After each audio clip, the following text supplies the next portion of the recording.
Hi, Ropati. I worked with Dr. Kellen Whipple on this project, and my project is looking at the fan and fill in the Safford Basin. So for my project, I looked at the sedimentary rocks in the Safford Basin, which is located in southeastern Arizona. The basin was created by basin and range extensional tectonics, which is typical for south and central Arizona, including the place we're in currently. The sedimentary deposits that I looked at were mainly of two types, either fine-grained basin fill, which is lots of sands, silts, and muds, but the sequences are almost always capped with this layer of gravels, and alluvial fan deposits are the other kind, which are huge boulders being shed off of the mountain front. This sequence of changing from fine to coarse has been used in the past to infer the existence of a climate change around 5 million years ago. That was the long-standing hypothesis shown by this cartoon here, where there's a vertical change from fine to coarse everywhere in the basin.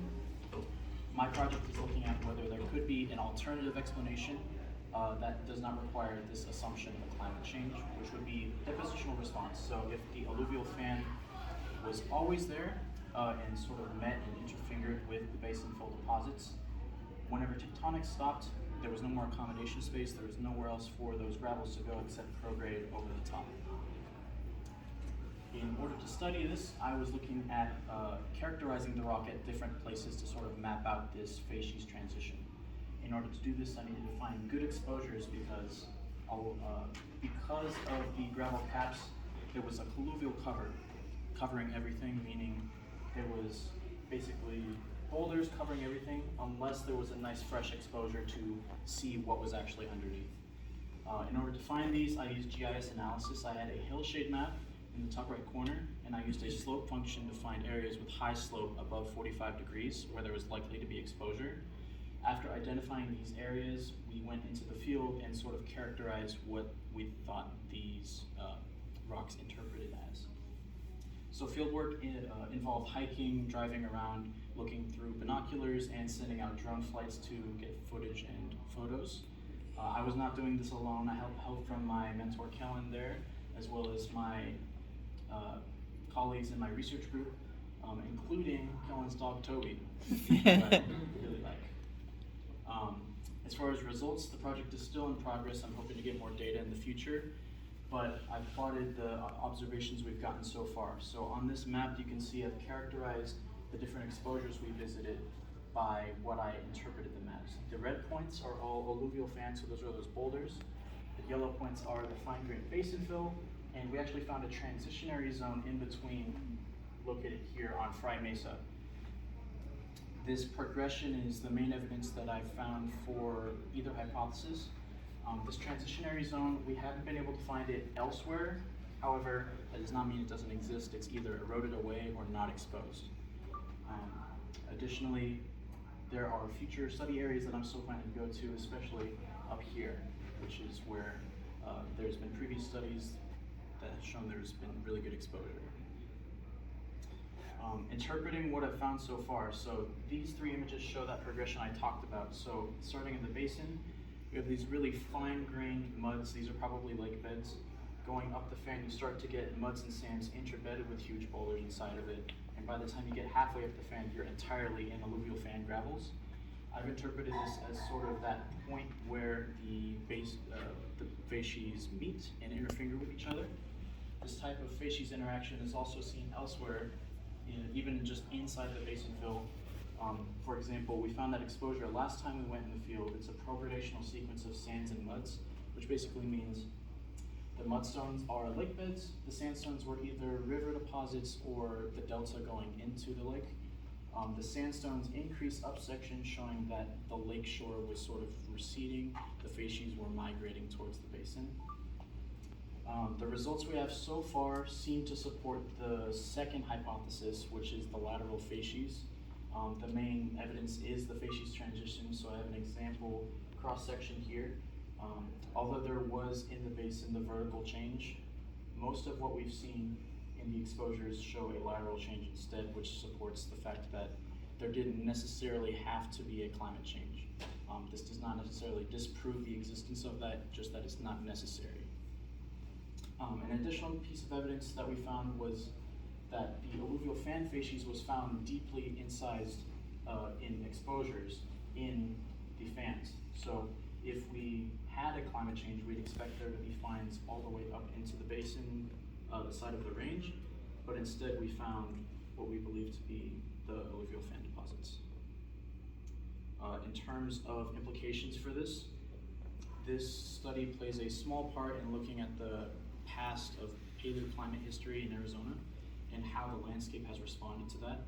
As climate change continues to happen throughout Earth's history, we could use this to sort of predict what might happen and look at the implications for them. In terms of future areas that I'd like to go, especially on the north side, as I mentioned earlier, to see if there's any more evidence of either hypothesis. But expanding to other basins in Arizona is an idea that I have, especially the Tonto Basin seems like a key target. And I will be continuing this research next year for my honors thesis, and I plan to hopefully find more convincing evidence. Thank you to NASA Space Grant, Arizona Space Grant, for providing partial funding and organizing all of this, as well as the National Science Foundation, who also provided partial funding. Thank you to Kellen for offering me guidance, and to people in my research group for helping me both inside and outside of the field. Thank you.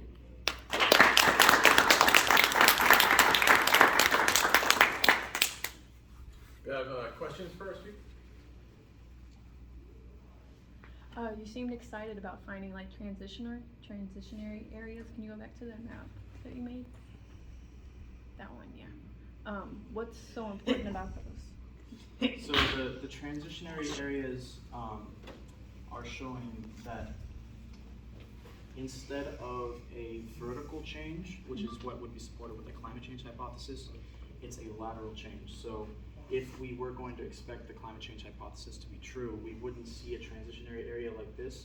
It would simply just be a sharp, abrupt transition going up the fan, but the transitionary zone supports the other hypothesis. Okay. So it's pretty tough getting around up there and trying to and all that area. How do you do it? Do you have a four-wheel drive? Do you use drones? What do you do? So Kellen has a work truck, so it's I don't think it's four-wheel drive, but it's pretty good at off-roading. It's pretty good. I got okay at driving it, but we did that as well as hiking up channels if necessary.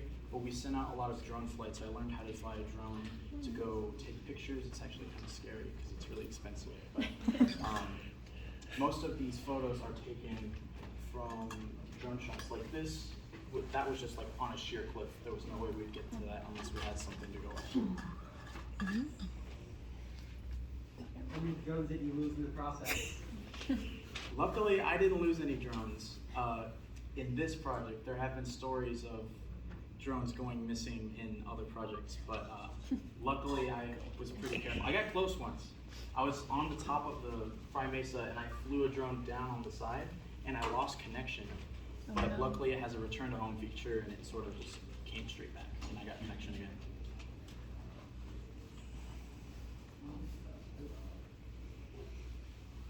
Why are there so many lake deposits in this part of Arizona?